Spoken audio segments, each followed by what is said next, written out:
안녕하세요. 류은희입니다. 시청자 여러분, 반포쥐효라는 고사성어 잘 아실 겁니다. 어미 까마귀는 새끼 까마귀에게 60일 동안 먹이를 물어다가 키우는데 그 새끼 까마귀가 다 자라면 사냥에 힘이 붙인 어미에게 먹이를 물어다 준다고 합니다. 바로 낳고 길러준 은혜에 보답한다는 데서 유래된 말이지요. 하물며 이런 새들도 부모의 은혜를 알고 보답하는데 요즘의 세태를 보면 참으로 개탄스럽습니다. 효를 실천하기는커녕 부모에게 폐륜을 저지르는 일들이 심심치 않게 뉴스에 보도되고 있으니 말입니다. 한문화 중심 채널 상생방송에서는 이런 효에 대한 진지한 고민을 여러분과 함께 나누고자 합니다. 오늘부터는 배오경 교수님을 모시고 세 차례에 걸쳐 효에 대한 주제를 살펴보려 합니다. 효의 기원은 언제부터고 시대에 따라 효의 관념이 어떻게 변화해 왔는지 알아보는 것은 의미가 클 것입니다. 오늘 강의해 주실 배오경 교수님을 모시겠습니다. 큰 박수로 맞이해 주시길 바랍니다.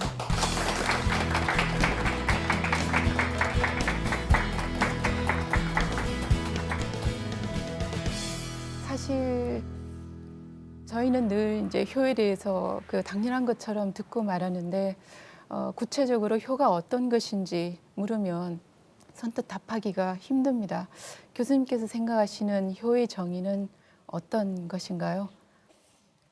정말 아마 우리가 어려서부터 가장 보편적으로 듣고 늘상 듣는 게 효일 거예요. 그런데도 그렇게 자주 듣는 효인데도 구체적으로 그럼 어떻게 하는 게 효인가? 이거를 묻는다고 한다면 아마 여기 계신 모두들 다 대답이 다르리라고 믿습니다. 제가 우리 대학생들한테 지금 효에 관한 1년 동안 강의를 하고 한 학기가 끝날 때마다 제가 레포트를 너는 효를 뭐라고 생각하느냐 하는 그 레포트를 써내게 하는데 그 대답을 보면은 얼마나 효라고 하는 것이 그야말로 막연하고 그러는 건가 생각해 봅니다. 어쩌면 효라고 하는 것은 부모와 자식 간의 어떤 관계성을 어떻게 가느냐 하는 거죠. 어떻게 규정 짓느냐 하는 게 효일 텐데 그 효는 아마 사람마다 그 효를 실천하는 방법이나 이런 건 다르지 않을까. 그래서 그 효의 개념도 시대적으로 또 사회적으로 그 문화에 따라서 효는 달라졌지 않을까 싶습니다. 근데 우리가 분명 우리 인간은 동물하고는 다르게 보잖아요.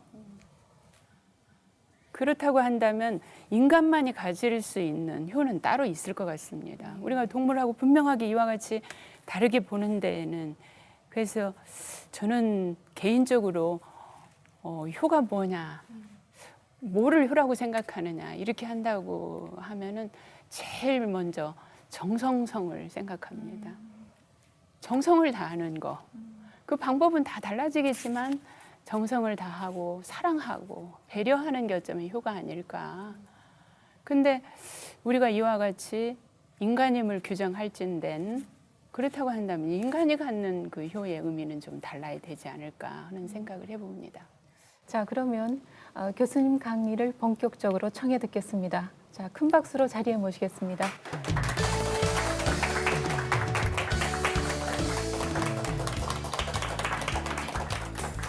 안녕하세요. 반갑습니다. 배오경입니다. 저는 이 효는 인간임을 규정하는 가장 근본이 효라고 생각하는데 아마 제가 이렇게 하는 얘기가 아니고 누구나가 다 효를 인간의 근본으로 규정하는 데에는 아마 별 이유가 없으시지 않을까 하는 생각을 해봅니다. 그러면 이렇게 친숙한 효라고 하는 단어가 왜 요즘은 마치 불편한 진실 같습니다. 사회적으로 우리가 뉴스만 켜면 수도 없이 많은 사회적 문제가 정말 감히 우리가 상상치도 못하는 그런 사회적 문제가 뭐 아침 저녁은 고사하고 수도 없이 터져 나옵니다. 이제 너무 많이 그런 사회적 문제를 우리가 접하다 보니까 도대체 이렇게 가다가 어디까지 갈까? 이런 많은 그 어르신들이 이런 개탄하는 목소리, 염려하시는 목소리들을 하세요. 그러는데 그것은 과연 어디서부터 왔을까? 어쩌면 저는 우리가 지금 오늘 다루고자 하는 효를 한번 제대로 한번 생각해 본다고 한다면 그 해답을 거기서 찾을 수 있지 않을까 하는 생각을 해봅니다. 우린 지금 사회가 참 많이 변해 있어요. 또 이 사회를 구축해 가고 또 형성해 가는 건 이제 우리가 하나의 문화일 텐데요. 저는 문화를 이 시대의 매 시대의 그 민족의 영혼이라고 하는 그 단어로서 규정을 해봅니다. 그러면은 어떠한 문화가 그 시대를 이끌고 가느냐에 따라서 그 시대의 영혼은 달라진다는 거죠. 그래서 그 문화를 어떻게 형성해 가느냐. 오늘 저는 효라고 하는 그 너무 보편적이면서도 너무 그 불편한 진실 같은 아까 제가 그런 단어를 했었는데요. 제가 이렇게 단어를 말씀드리면 어떤 그 노 선생님들은 꾸중하실 수도 있어요. 효가 어떻게 불편한 진실이냐. 그러면은 지금 우리 이 젊은 지금 여기 젊은 학생들도 와 계시는데요. 사실은 효를 해야 한다고는 알면서도 내가 집에서 직장 때문에 멀리 떨어져 와 있어요. 아니면 내가 외국에 나가서 근무를 해야 돼요. 그런 사람한테 옛날같이 혼정신성을 해라. 아침이면 부모님 자리를 봐드리고 저녁이면 자리끼를 봐드리고 아침에 편히 주무셨는가 가서 인사를 하고 이 혼정신성이 가능한가요? 그렇다고 본다면 효라고 하는 것은 너무 부담스러운 거라는 거죠.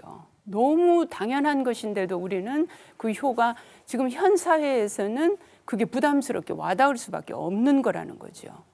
그러면 이거를 어떻게 접근해 가야 되느냐는 거죠. 그래서 지금 만약에 우리들이 이와 같이 과거와 같은 혼정신성 같은 그런 효를 강요한다든지 옛날에 우리가 조선시대에 했듯이 그 부모님이 드실 게 없으니까 자식이 엉덩이 쌀을 배워가지고 끓여서 어머니 국을 끓여드렸다고 이런 이야기들을 흔히 이야기하시죠. 어떠세요? 만약에 지금 우리 여기 계신 부모님들이 내 자식이 놔주려고 엉덩이 쌀 배가지고 끓여서 주었다고 하면 어떠실 것 같습니까? 아마 통곡을 하실 거예요. 부모님이. 그걸 어떻게 드세요? 물론 모르고 드셨겠죠. 그렇지만 이러한 효는 이제는 강요해서는 안 된다는 얘기입니다. 이와 같이 사회가 변화됨에 따라서 달라져야 돼요. 그래서 실천 가능한 효를 젊은이들에게 제시해 줘야 되고 이거를 제시해 주어야 되는 것이 사실은 우리 어른들의 역할이 아닐까 싶습니다. 고정된 이 조선시대의 어떤 효행집을 가지고 지금도 똑같이 강요한다고 한다면 그런 차원에서 제가 이번 그 효라고 하는 주제로 이런 그 강의 자리를 마련해 주신 데 대해서 대단히 참 감사하게 생각합니다. 그리고 어쩌면 이 시대에 가장 필요하고 가장 시의적절한 주제가 아닐까. 너무 보편적이어서 우리가 그동안에는 다루지 않았던 거지만 어쩌면 가장 시의적절한 그런 주제가 아닐까 하는 생각을 해봅니다. 그러면서 저는 이렇게 다가갈까 합니다. 효를. 그렇다고 한다면 효라고 하는 것이 왜 시의에 따라서 변화되어야 되는가. 우리는 문화는 끊임없이 변화합니다. 사회가 변화하면서 그 변화에 따라서 이와 같이 그러면 효라고 하는 게 본질까지 달라져야 되느냐. 그거는 아니죠. 본질은 세우되 하는 방법이 달라져야 된다는 거죠. 그렇다고 한다면 과거에 그러면은 효라고 하는 개념은 어디서부터 시작되었으며 왜 효라고 하는 것이 우리 동양인이라면 누구나 다 이와 같이 강조되고 당연한 것처럼 이렇게 되어 왔는가. 그러면 매 시대마다의 효의 근원은 어디서 왔으며 이 시대까지 내려오면서 효는 어떻게 달라졌을까. 우리가 이걸 알아보는 건 굉장히 의미가 있을 것 같아요. 그래서 조금 어려운 주제이기는 하지만은 그러나 이 근본을 우리가 한번 살펴본다고 하는 것은 효라고 하는 것이 얼마나 중요한 것인가. 얼마나 우리 인간 삶에 있어서 우리 근간을 만들어주는 것인가 하는 것을 알아볼 수 있는 좋은 기회가 아닐까 하는 생각을 해봅니다. 그러면은 먼저 효의 지금 근원입니다. 효의 근원 문제에 대해서 제가 지금 살펴보고자 하는데요. 그러면은 효라고 하는 것은 어디서부터 시작되었는가? 효라고 하는 그 시작은 어디에서 왔을까 하는 거예요. 그러면 지금 효의 근원과 연변해서 효의 관념의 시원입니다. 지금 그럼 반고라고 하는 분이 이것에 대해서 처음 이야기를 했는데요. 한서 일지에 보면은 지금 포희 씨가 희생물을 취하였다 하는 말이 나와요. 희생이라고 하는 건 제사 지낼 때 쓰는 겁니다. 그러면 뭐 제사 지낼 때 양이라든지 희생을 하늘의 제사 지내는 그런 희생물은 따로 길렀습니다. 기르기를 아예. 그랬기 때문에 그렇게 기를 때 그것을 취하여 가지고 지금 보면은 그랬기 때문에 하늘에서 그를 포희씨라고 했다. 복희씨라는 분, 지금 복희씨, 포희씨 다 똑같은 분입니다. 근데 워낙에 상고 시대이기 때문에 우리가 저 시대는 신화 시대라고 이야기합니다만 그러다 보니까 이름자도 조금씩 다르고요. 또 발음도 조금씩 달라졌고요. 이렇게 그래서 그런 문제가 있습니다. 그러면 여기에 보면 하늘에서 왜 포희씨라고 했느냐? 희생물을 하늘의 제사 지낼 희생물을 취하였다. 이 말은 무슨 말이냐면 포희씨가 하늘의 제사 지내기 시작했다는 말입니다. 왜 하늘의 제사를 지냈느냐는 거죠. 복희씨라고 하는 분은 우리가 알고 있다시피 우리 모두 알고 있다시피 주역이라고 하는 8궤를 처음 그린 분입니다.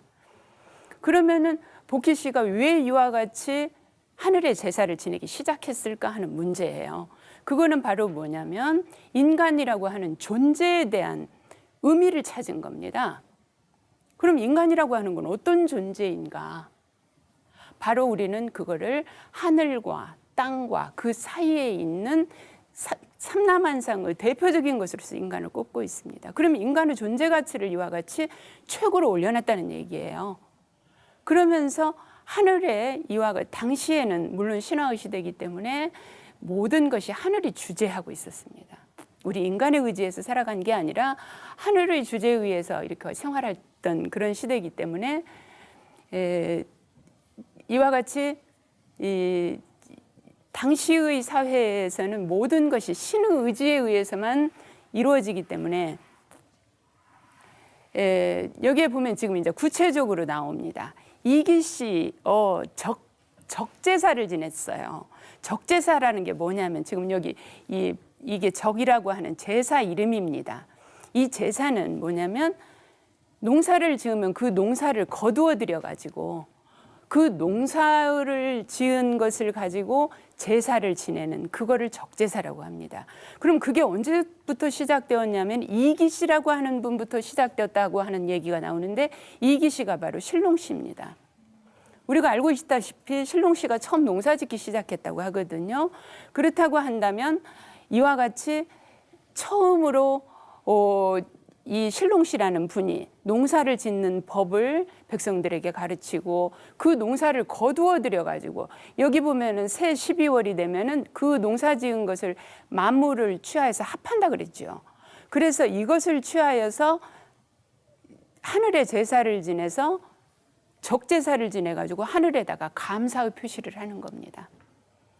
그러면은 이 의미가 바로 무엇이냐? 이와 같이 천지 만물을 준 것이 하늘이기 때문에 하늘에 이 천지 만물을 주어서 백성들을 삶을 영위할 수 있도록 해준 하늘에 감사하는 제사가 바로 적제사이다. 그 다음에 우리가 이제 이 당시는 이와 같이 제사라고 하는 것으로 나옵니다만은 이제 그 다음으로 시대가 이제 조금 지나서 넘어가게 되면은 신롱씨가 이제 이 구체적인 글입니다. 회남자에 보면은 신롱씨가 천하를 다스릴 때 가무시강했다 그랬어요. 단비가 때에 맞춰서 내려줬단 말이에요. 그랬기 때문에 이와 같이 농산물을 제대로 거둬들일 수 있었고 그래서 오곡이 번창할 수 있었고 그 오곡을 가지고 적제사를 지낼 수 있었다. 그 다음에 얘기에 나오는 글을 보면은요. 이때부터 그러면은 제사를 지내는데 어떻게 지내느냐는 거죠. 아까 제가 이제 예라는 말씀을 드렸습니다. 그러면은 우리가 효를 부모님께 효도를 한다거나 내가 누구에게 어떤 상대적인 관계에서는 내가 누구를 만났을 때 어린 학생을 만났을 때 어른을 만났을 때 사실은 우리가 하는 방법이 다르죠. 만남을 취하는 방법이. 근데 그 방법 그것이 우리는 의례라고 하는 겁니다. 거동의자 예돈예자예요. 내가 행동을 어떻게 보이냐는 거죠. 그러는데 지금은 이와 같이 부모 자식 간에도 얘가 지금 이제 많이 무너졌습니다만은 이와 같이 하늘의 적제사를 지내는데 여기에 보면 황제가 불보의 대했다 그랬어요. 불보라고 하는 것은 바로 이제 면류관을 쓰고 제사를 지낼 때 어떤 이 의례를 갖추느냐예요. 그러는데 여기에 띠를 두르고 큰 띠를 두르고 그다음에 골룡포를 입고 여기에 지금 의라고 하는 것은 천자가 뒤에다 치는 병풍입니다. 천자가 뒤에 치는 병풍을 의라 그래요. 그러면은 이와 같이 제사를 지내는데 보면은 띠를 두르고 면류관을 쓰고 뒤에 이 병풍을 치고 이와 같이 하고서 천지의 제사를 지냈다. 이건 바로 뭐냐? 의례라고 하는 것의 시작입니다. 의례의 시작으로서 하늘의 제사 지내는 방법이 달라져야 된다는 거죠. 그래서 이제 이것이 구체적으로 아까는 이제 사망오제의 실화의 시대였다고 한다면 이제 우리가 요순의 시대에 오게 되면은 역사의 시대입니다. 요순 시대를 우리가 역사의 시대라고 이야기하는데 요순의 시대에서 보면은 요님금은 이제 구체적으로 여기에 가장 중요한 말이 나옵니다. 가장 중요한 말이 나오는데 여기에 보면 방훈이 바로 요님금의 이름이에요. 방훈. 그러니까 하늘의 법도를 그대로 본받아 가지고 하나를 인간의 삶으로서 제시해 준 분이라는 의미에서 방훈이라고 하는 이름을 붙이는데요. 이 방훈, 그 인하기가 하늘과 같았다. 이렇게 이야기하고 있습니다. 이제 요전에 보면은 서경의 요전에 보면은 흠명문사라는 말이 나와요. 요님금을 설명하면서. 그러면 흠명문사라고 하는 것이 바로 뭐냐면 하늘의 도를 내가 그대로 계승해서 그대로 공경해서 인간의 법도로 펼쳤다는 얘기거든요. 그렇게 해서 인간의 삶으로서 하늘의 법도를 끌어들이는 작용을 하신 분이 바로 요님금이십니다. 그래서 그 지혜롭기가 마치 신과 같았고 그에 나아가게 되면 하늘과 같았고 또 그를 바라보면 구름과 같았단 말이에요.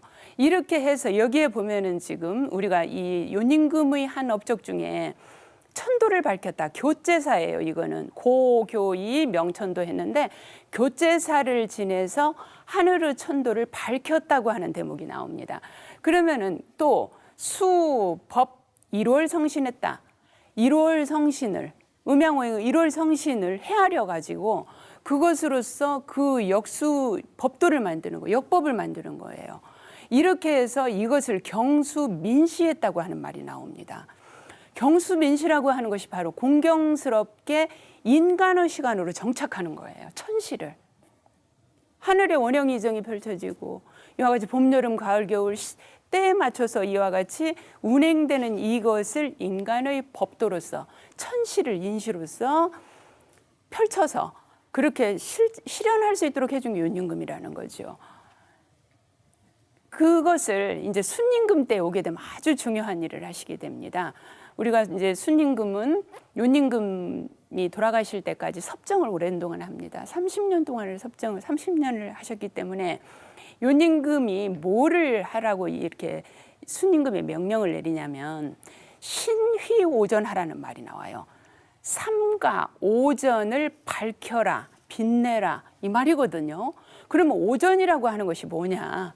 그러면 아까 우리가 하늘의 법도를 인간의 법도로 끌어내린 데까지는 우리가 이제 이해할 수 있는데 그 인간의 법도를 어떻게 펼치냐는 거죠. 인간의 삶 속에 하늘의 법도를. 그러면 우리가 하늘의 도수는 우리는 잘 모릅니다. 보통의 사람들은. 그죠? 하늘이 지금 노하는지 기뻐하는지 우리는 잘 몰라요. 근데 그 하늘의 법도를 인간의 법도로서 어떻게 끌어내리느냐. 그것을 우리가 한번 살펴보면 너무너무 재미있는 이야기를 한 거예요. 신이 오전이라고 하는 것이 지금 이야기하는 오상지덕이라고 하는 겁니다. 우리가 인간은 아버지, 어머니, 형, 동생, 자식 이걸 우리가 오품이라고 그래요. 인간을 형성하는 가장 기본적인 단위이지요. 이 오품이 가장 기본적으로 해야 될 역할이 뭐냐는 거죠. 아버지는 의로워야 돼요. 아버지는 가정의 잣대가 되어줄 수 있어야 돼요. 어머니는 어때요? 자유로워야 됩니다. 자유로워서 그 아버지의 법도를 어머니는 항상 이렇게 쌓아 안아줄 수 있어야 돼요. 그죠? 쌓아 안아줘서 언제든지 어머니는 자식들이 힘든 거, 또 뭐 지친 거 안아줄 수 있어야 돼요. 그게 어머니의 품이에요. 우리가 어머니의 품은 뭐 태평양보다 높다 소리 흔히 하죠. 이래서 이야기합니다. 형은 우애가 있어야 돼요. 우애가 있어서 동생들을 사랑해 줄 수 있어야 된단 말이에요. 동생은 어때요? 윗 형을 항상 공손하게 받들 수 있어야 돼요. 자식은 기본적으로 효도를 해야 돼요. 이것은 바로 뭔가요? 신요전 오상지덕이라고 하는 것은 인간이 인간으로서 규정할 수 있는, 아까 제가 예라고 하는 이야기를 했었는데, 인간을 인간으로 규정하기 위해서는 반드시 지켜야 될 가장 기본적인 도리라고 하는 겁니다. 그게 바로 인간으로서 가져야 될 기본적인 도리를 지키는 것이 바로 뭐냐면 인간의 존재가 바로 천도하고 일치되는, 우리가 흔히 이제 철학적으로는 그 얘기를 하학이 상달한다고 합니다. 공부하는 목적이 바로 그거예요, 사실은. 근데 우리가 지금 학생들이 저도 어떤가요? 초등학교부터 시작해가지고 대학교, 석박사, 이렇게 가면 도대체 공부를 얼마나 오래 했어요? 그 오랫동안 하는 동안에 우리는 어땠어요? 우리는 지식을 배우려고 했다는 거죠. 그게 어때요? 그게 잘못됐다는 겁니다. 사실은 인간이 되는 걸 배웠어야 돼요. 그 속에는 공부도 들어있고 다 들어있습니다. 내가 기본적인 것을 갖추게 되면 어때? 부모님께 효도하는 사람이 밖에 나가서 나쁜 짓 하나요? 안 하죠. 그게 바로 인간이 인간일 수 있는 가장 기본을 먼저 이와 같이 이야기해 놓은 것이 오상지덕이라고 하는 겁니다. 그러면은 이것을 지금 이제 서경에서 보면은, 서경이라고 하는 책은 이제 선생님들 다 아시다시피 유전, 순전, 대우모, 고요모, 익직 이렇게 해서 시작합니다. 역사책인데 불구하고 인물의 역사책이에요. 그럼 윤임금이라고 하는 분이 어떤 분이었는지 여기에 나오는데 보면은 지금 한 사람이 훌륭하면 만 백성이 그의 의지를 따른다 그랬어요. 그러면 윗 어른이 분명하게 되면, 우리가 집안에서 어른은 누구예요? 우리가 통치자만이 어른이 아니죠. 우리가 다 집안에서는 아버지가 가장 어른이고 또 어머니가 어른이고, 아버지는 의로워야 된다고 그랬단 말이에요. 어머니는 자유로워야 돼요. 그래서 어머니는 남편이 밖에서 힘든 거, 자식들이 힘든 거 따뜻하게 안아줄 수 있어야 된단 말이에요. 그러면 형제간에는 우애하고 자식은 부모님께 효도하고, 여기에서부터 모든 것은 출발합니다. 가정에서부터. 우리 가엄한사성이라는 소리를 수도 없이 해요. 근데 그곳으로부터 이와 같이 출발한다.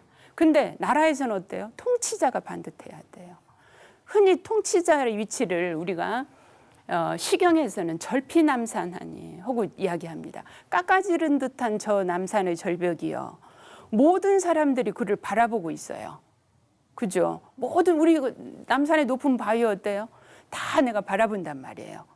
바라보기 때문에 바라봐서 저기에 조금만 색깔이 달라져도 우리는 금방 알 수 있어요. 우리 부모님의 위치라고 하는 게 그런 거라는 겁니다. 나라의 통치자의 위치, 가정에서의 부모의 위치. 이게 바로 뭐냐면 그와 같이 내 자식들이 나를 그대로 바라보고 있다는 얘기예요. 그래서 부모님이 효도하면 자식들 효도할까 걱정 안 해도 된다고 얘기하잖아요. 바로 이겁니다. 나라에서는 통치자가, 가정에서는 부모님이, 사회에서는 그 사회의 어른이. 그래서 이와 같이 이제 서경에 보면은 문명 부어 사회했다 그랬어요. 저기서 문은 지금 우리들이 생각하는 문자 아닙니다. 그게 문자가 아니고, 문이라고 하는 것은 바로 하늘의 천도가 땅 위에 삼라만상으로 펼쳐지는 것을 문식으로 드러난 게 문이에요. 그래서 경천, 하늘의 도를 경으로 삼고 날줄로 삼고 땅에서 삼라만상이 펼쳐지는 것을 위로 삼는다. 그래서 경천 위지하는 것을 우리는 문이라고 한다, 이렇게 이야기합니다. 그래서 천도가 인도로서 드러나지는, 땅에서 펼쳐지는 이것을 문식으로 드러낸 거 문이라고 이야기하는데, 바로 이것이 사회에 펼쳐질 수 있도록, 그래서 그것을 어때요? 임금된 사람은 그것을 감사하게 받고 그것을 감사의 제사를 올리고 하는 것이 바로 시작입니다. 그게 어때요? 보본반시하는 거죠. 은혜에 보답하고 내 근본을 돌이켜보는 거란 말이에요. 그것으로부터 시작한다. 그 다음에요. 이제 조고에 보면은 하나라에서 이와 같이 이제 1000명을 받아서 그것을 역수로서 표현하고 그것을 경수인시한 그것이 나오게 됩니다.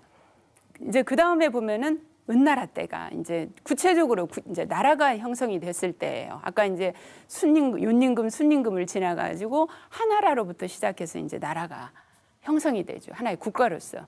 하나라는 우리가 알다시피 운임금이 이 하나라를 이제 선양을 받죠. 선양을 받아서 운임금은 치수를 했던 분입니다. 근데 그 치수를 할 때 운임금이 치수를 성공한 가장 중요한 이유를 아세요?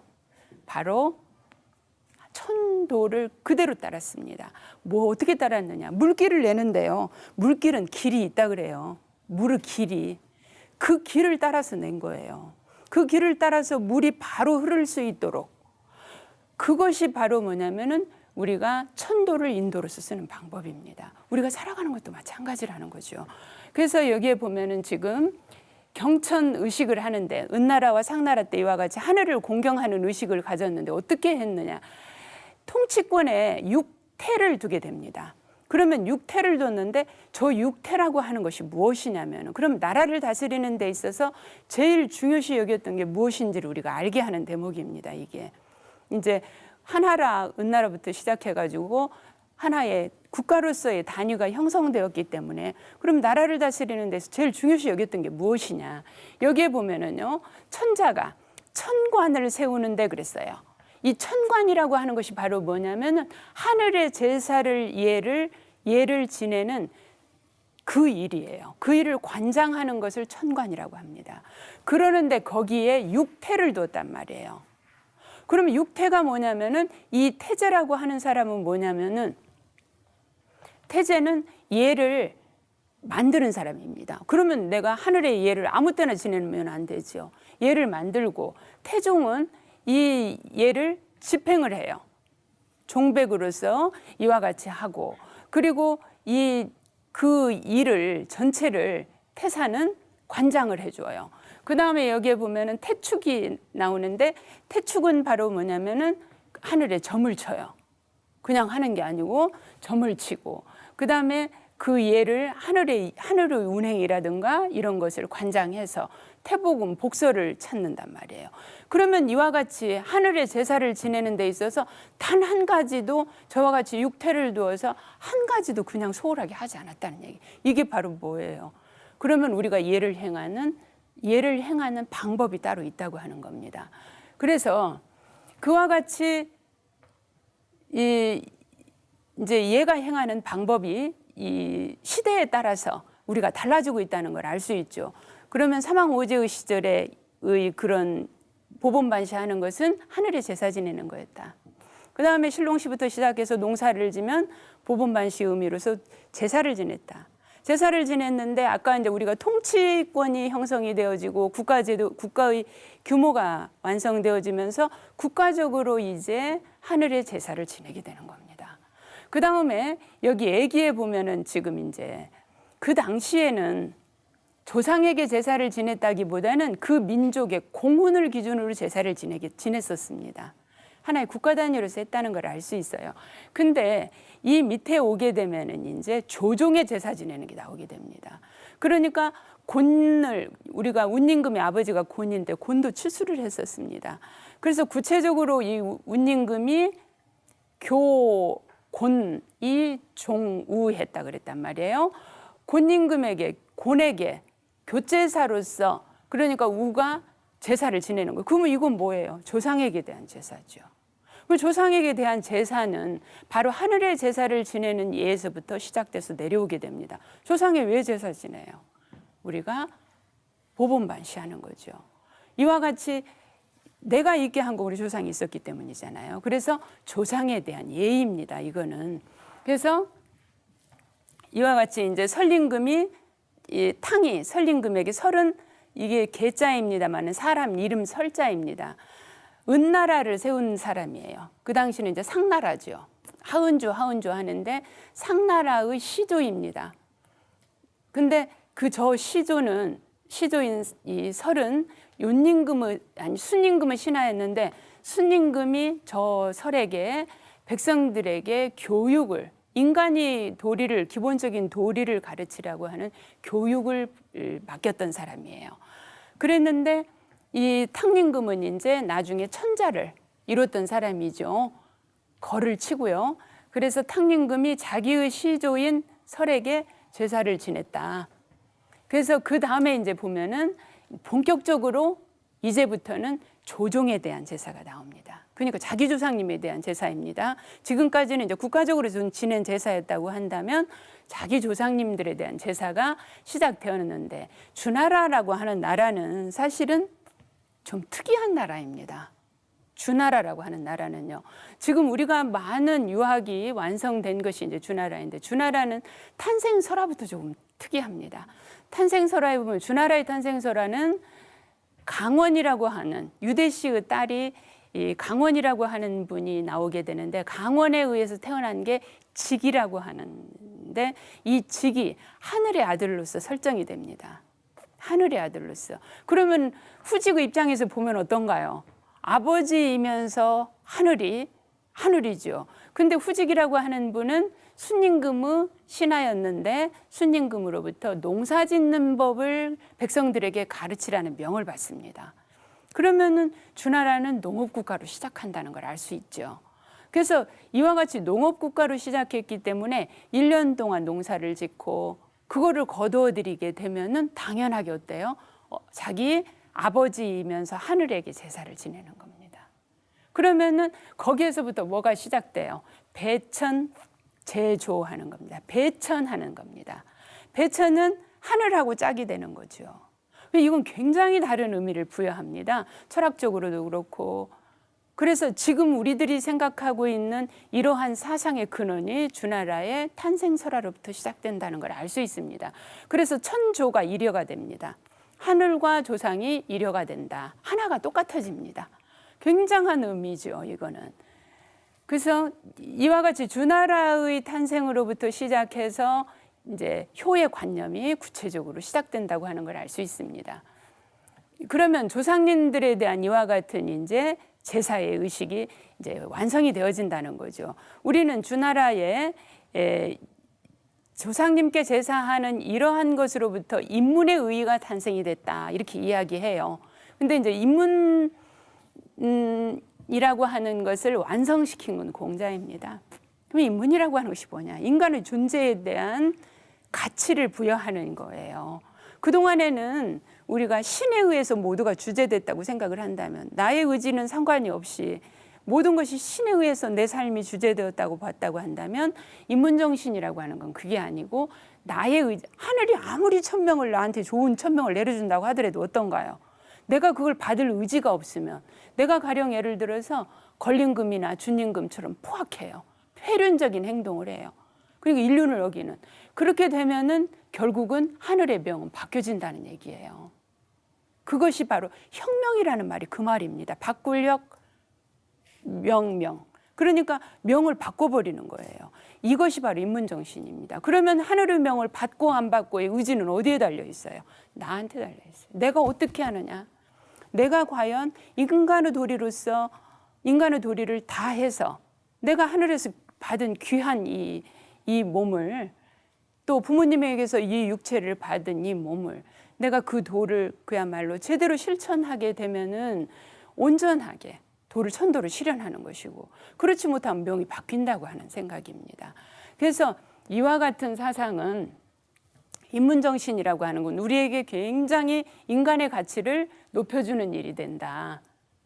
이제 하늘의 제사 지내는 의의는 이제 여러 가지로 볼 수 있습니다만은 이 제천 의식을 통해서 조선, 그러니까 선조를 숭상하는 거죠. 조상님께 제사하는 이러한 의미를 굉장히 높여주게 만듭니다. 아까 우리가 천조일여라고 했는데 그것과 마찬가지가 되지죠. 그 다음에 이와 같이 제사를 지내는데 어떻게 해야 되냐는 거예요. 어떻게 제사를 모셔야 되냐는 거죠. 그러면 옛날에 이제 우리 모두 어린 시절에 제사를 모실 때는 옷도 다 갖춰 입었었어요. 갖춰 입고 다 제사의 격식을 갖춰서 그리고 충문 입고 이렇게 했어요. 근데 요즘 어때요? 제사라고 하는 것도 너무 의미가 이제 퇴색되어 가고 있습니다. 아마 몇 년 아니면 제사라고 하는 것조차도 없어질 것 같아요. 이제 뭐 제사가 이제 그 책에서 나오면 학생들이 제사 이게 뭐예요? 하고 묻게 생겼어요. 앞으로 몇 년 아니면. 그러면은 이렇게 도덕의의를 갖춘 제사의식을 만들게 된다. 그 다음에 조선공덕이 제사의례를 근거로서 자손을 교화하게 됩니다. 그 다음에 동양 문화로서 가장 중요한 도덕관념이 효행과 제사를 통해서 만들어지게 된다는 거죠. 도덕이라고 하는 관념이 이와 같이 효덕과 제사의식을 통해서 만들어지게 된다. 이것을 통해서 이제 제천의 의의가 이제 이렇게 확립이 되어지고요. 그렇다고 한다면 이러한 우리가 지금까지 이제 효라고 하는 것이 제사에서부터 비롯됐다고 하는 걸 살펴봤습니다. 여기까지요.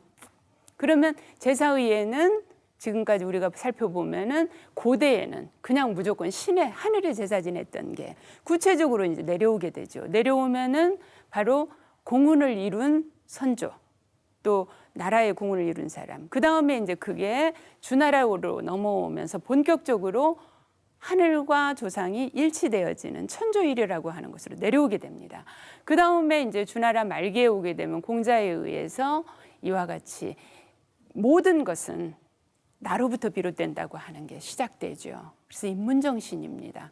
나로부터 비롯되는데 그래서 주나라에서 이야기하는 효라고 하는 것은 바로 인간을 인간이기를 규정 지을 수 있는 가장 기본적인 것으로 설정을 하고 시작합니다. 어떤가요? 지금 우리가 살펴보면 어때요? 우리가 인간임을 규정할 수 있는 건 바로 내 근간을 지킬 때 인간이라는 거죠. 그러면 우리가 우리 사람을 보고 동물이라고 아무도 얘기 안 하잖아요. 우리 동물 과에 속하지만은 얘기 안 하잖아요. 그거는 왜 그래? 우린 뭐 만물의 영장이라고 이야기하는데 그럼 만물의 영장이려면 만물의 영장이 될 수 있어야 돼요. 될 수 있으려면 뭐냐? 바로 근본을 지키는, 아까 우리가 그걸 오상지덕이라고 그랬습니다. 5가지의 가장 기본적이고 마땅한 도리. 이거를 행할 때 우리는 인간이라는 거죠. 그래서 논어에서 보면은 이와 같이 제자가 들어가면 효도하고 밖에 나가면 공경하고 이더러를 공경하고 항상 삼가해서 다른 사람에게 신뢰감을 얻고 모든 사람을 사랑해요. 범애중해요.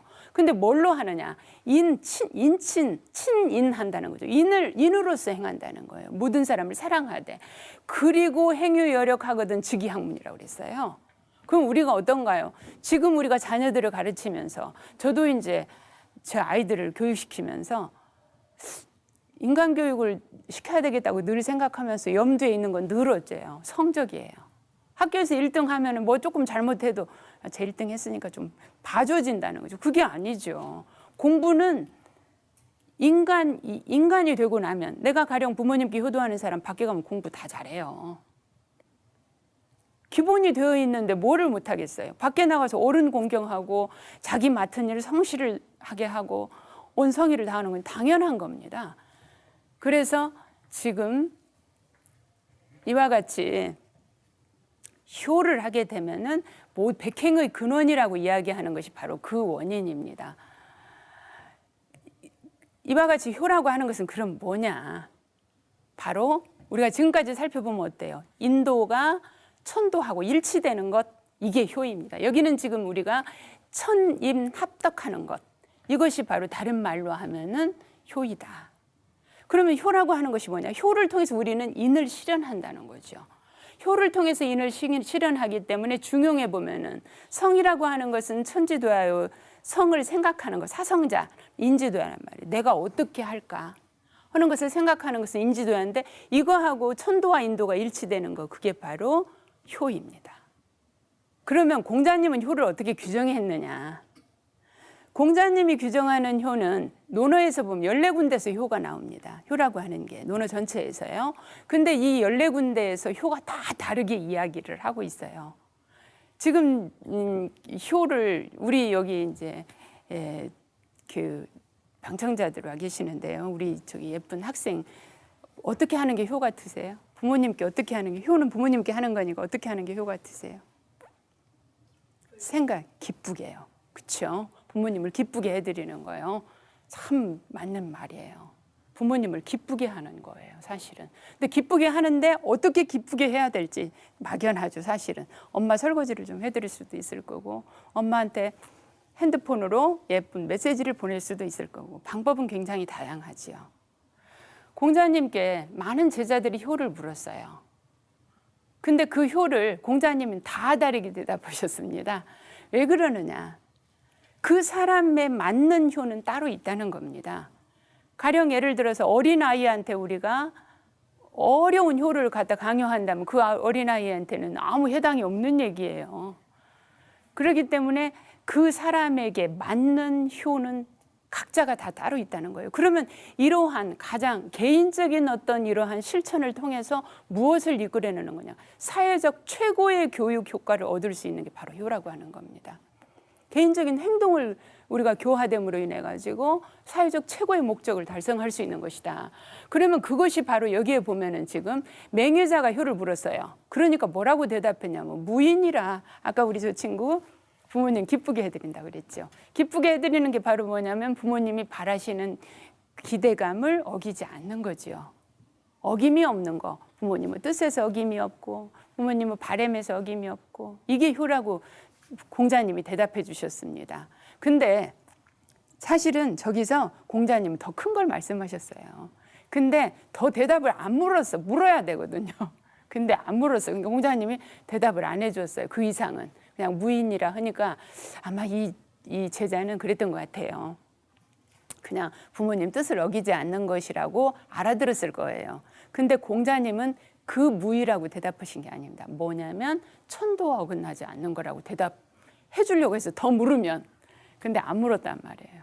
그래서 거기서 그쳤습니다. 그러면 궁극적으로는 우리 이제 저 친구는 지금 입장에서 제가 이제 뭐 천도와 일체라면 저 친구는 어려운 말이거든요. 그러니까 저 친구는 지금 아까 부모님을 기쁘게 해드리는 거, 이게 최고의 효입니다.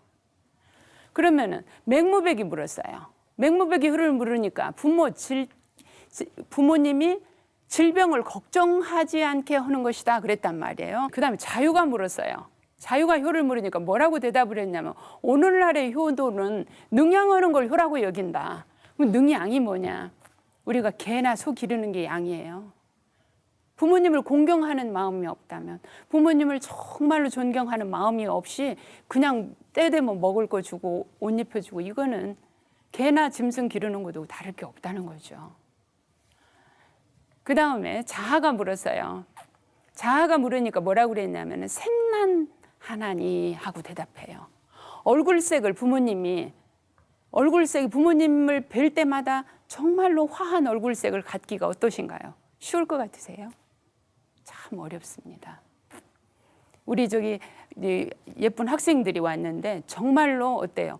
공부하느라고 짜증나 죽겠어. 근데 엄마가 와서 뭐라고 해? 예쁜 말로 이렇게 얼굴색 좋게 해가지고 대답해줘요. 엄마는 이래요. 그게 왜 그러냐면 엄마는 너무 친하니까, 너무 가까우니까. 그래서 얼굴색을 부모에게요 똑같이 이렇게 화한 얼굴색, 부모님이 10번, 20번을 물어도 똑같은 얼굴색을, 화한 얼굴색을 한다고 하는 거요. 정말 어렵습니다. 저도 제가 어렸을 때 글을 읽을 때는요, 이 정도가 그렇게 어려운 일인가 이랬어요. 이 정도로 공자님이 말씀하셨을까. 근데 제가 나이를 먹으면서 정말로 어려운 일이구나. 그건 바로 뭐예요? 내 마음속에 존경하는 마음이 없이는 이루어질 수 없는 겁니다. 그게 저는 이루어질 수 없는 얘기예요. 그러면은 이제 그럼 구체적으로 효라고 하는 것이 이와 같이 효는 당연한 거였습니다. 지금까지는 효는 어쩌면 강요해서 되는 게라고 생각을 안 했어요. 당연하게 인간의 근본이기 때문에, 아까 오상지덕이라는 얘기를 했는데 당연한 것이기 때문에 그러한 효를 굳이 그저 인간의 기본을 배우게 되면은 너나 할 것 없이 누구나 당연히 행하는 것, 이랬을 때는 어째요? 책이라는 게 나올 필요가 없었어요. 그러면은 우리가 이와 같이 책으로 쓰고 나왔다는 건 뭐예요? 이미 효가 무너졌다는 얘기입니다. 효가 무너지고 이해가 무너지고 이렇게 시작되니까 어때요? 그러면은 이제 학자들이 염려를 하고 이걸 이대로 둬서는 안 되지 않는가. 그래서 효에 대한 이제 글을 쓰게 됩니다. 그러면은 이와 같은 글을 쓰게 되는데 그 이전에는 전혀 보이지 않습니다. 효에 대한 글이. 효행록이. 그러는데 이제 진서에 보면은 이제 몇 편의 효가 나와요. 그다음에 가장 이제 본격적인 효는 태평어람입니다. 이거는 지금 송나라 때 초기예요. 그러면 당송명이니까 당나라 이후죠. 우리가 중국의 역사를 볼 때 윤임금, 순임금, 하은주, 그다음에 진시황이 짧은 기간이지만 진시황의 진나라.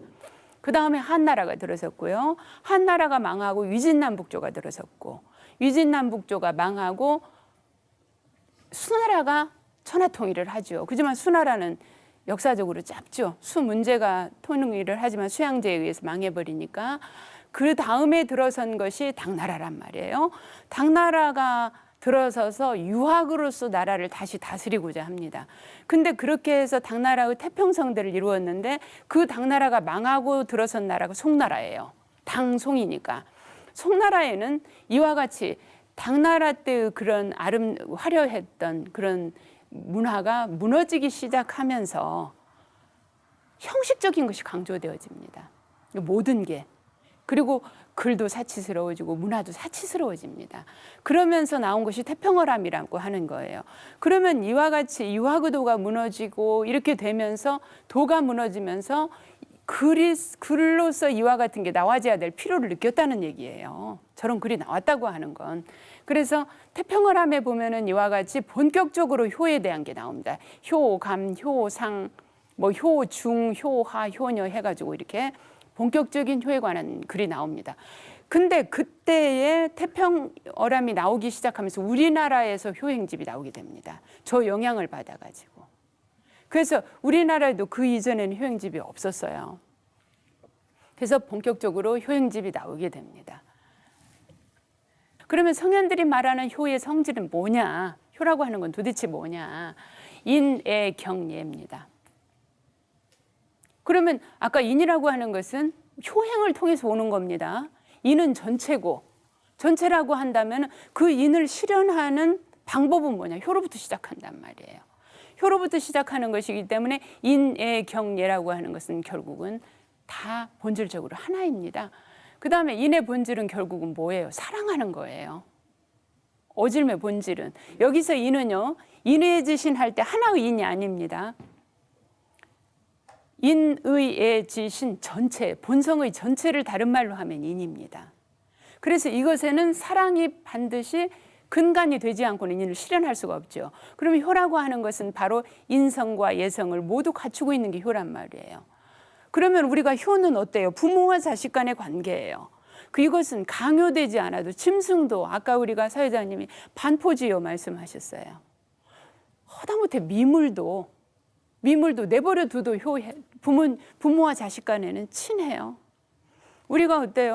우리가 집에 들어갔을 때 나이를 먹어도 집에 들어가서 엄마하고 들어가잖아요. 우리 여기 학생들 집에 들어갈 때 엄마하고 들어가죠, 다. 그리고 넘어질 때 엄마하고 넘어지잖아요. 뭐예요? 엄마하고 자식 간의 관계라고 하는 것은, 부모와 자식 간의 관계라고 하는 것은 바로 이와 같이 저절로 본능이에요. 근데 본능을 이대로 내버려 두게 되면은 내 감정이 어때요? 내가 아까 우리가 귀찮을 때는, 내가 짜증 날 때는 엄마한테 말을 불퉁거린다고 했는데 바로 얘라고 하는 형식이 필요하다는 거죠. 부모와 자식 간에도. 그래서 이와 같이 효는 인성과 예성을 갖추고 있는 것이다. 따라서 효의 근원은 인이요, 효의 동력은 바로 얘라고 하는 겁니다. 효를 일어나게 하는 거, 효의 마음이 생기게 하는 건 바로 사랑이에요. 내가 엄마에 대한 사랑, 엄마에 대한 배려, 아버지에 대한 배려. 아버지 어깨가 어느 때부터 보니까 아버지 어깨가 축 처져 있어요. 뒤에서 아버지가 앞에 걸어가시는데 아버지는 항상 내게 있어서 우뚝한 고목나무처럼 늘 든든한 버팀목 같았는데 어느 날 뒤에 문득 아버지가 내 앞에 걸어가시는데 아버지 어깨가 축 처져 있단 말이에요. 그러면 그거를 보고 가슴이 찡하게 아프고 사실은 여기서부터 효는 비롯되는 거예요. 근데 그거를 어떻게 갈무리해야 되냐는 거죠. 그 마음을, 그 감정을. 그래서 이와 같이 효를 행하면은 경과 예가 본질이다. 경과 예가 갖춰져서 효를 행해야 돼. 어떤 방법으로 하느냐는 거죠. 그래서 결론적으로 말한다고 한다면은 바로 효도라고 하는 것은 인에서 근원한다. 그리고 예에서 그것이 예라고 하는 방법을 통해서 어떠한 성격을 지니게 되는지 그게 만들어진다고. 제가 지금 효를 얘기하면서 계속 예를 얘기하고 있습니다. 그럼 효라고 하는 것은 바로 애신근행하는 겁니다. 내 몸을 아끼는 거예요. 그래서 이와 같이 효를 하게 되면은 난을 일으킨다거나 윗사람을 함부로 한다거나 이렇게 하지 않는다는 겁니다. 그 다음에 애친경친 양친해요. 그 다음에 승의수도해야 된다 그래요. 뜻을 받들어야 돼요. 부모님 뜻을. 그 다음에 형제간에 우애하는 거예요. 부모님께 효도하는 가장 중요한 겁니다. 부모님이 제일로 마음 아픈 건 뭐예요? 내 자식들이 서로 싸우는 것일 거예요, 아마. 제일 가슴 아픈 일일 거예요. 그 다음에 미완간근한 거예요. 저건 참 어려운 얘기예요. 뭐냐면 부모님도 사람인데 나쁜 길로 갈 수도 있죠. 완곡한 말로 아주 화한 기운으로 해라. 그 다음에 자식은 부모님의 잘못을 이와 같이 숨겨주고 아버지는 자식의 잘못을 숨겨주고 자식은 아버지의 잘못을 숨겨주고 그 다음에 마무리가 뭐냐면은 상을 당했을 때는 부모님 상을 당했을 때는 슬픔이 근본입니다. 제사를 지낼 때는 그야말로 어떻게 하면 공경을 다할까 이걸 생각해야 된다고 하는 겁니다. 이러한 효를 강요를 했는데 이제 그러면 저런 효를 통해서 우리는 무엇을 얻을까 하는 거죠. 그러면 저걸 통해서 성현들은 무엇을 얻고자 했을까? 저건 우리가 지금까지 효가 시대적으로 이렇게 변화해 온 걸 우리가 살펴봤습니다. 공자의 시대까지 와서요. 이렇게 완성이 될 때까지. 그러면 저거를 통해서 성현들이 얻고자 했던 것은 무엇이었을까? 성현들은 어때요? 저런 효제자라고 하는 보편적인 행위를 통해서 우리는 어때요? 최고를 지향하는 천도를 실현하고자 했던 겁니다. 내 보편적 행실을 통해서 천도에 이루고자 하는. 그러면 이거는 우리가 어려운 일이 아니죠. 우리 모두가 할 수 있는 일입니다. 그래서 저는 오늘 이 시간에 이 보편적인 효라고 하는 그야말로 부모님을 사랑하고 이건 시키는 어디서 억지로 가져오는 거 아닙니다. 내 마음속에 있는 이 마음을 끄집어내 가지고 결국은 우리가 마지막 궁극적인 목표, 이상의 어떤 정점인 천도를 실현하는 것까지 한번 우리가 가보자. 그게 바로 효이다. 이걸 한번 생각해 봤으면 하는 의미에서 이번 강의를 저 역대부터 내려와서 이 효를 통해서 우리는 어디까지 갈 수 있는가. 그래서 저기부터 시작해서 저 위에까지 한 바퀴 이렇게 뺑 돌았습니다. 너무 먼 길을 돌았기 때문에 내용이 왔다 갔다 했습니다마는 근본은 그것입니다. 사랑, 배려, 그게 가장 중요한 것은 그거를 행하는 정성 이것입니다. 오늘 강의는 여기서 마치도록 하겠습니다. 수고하셨습니다.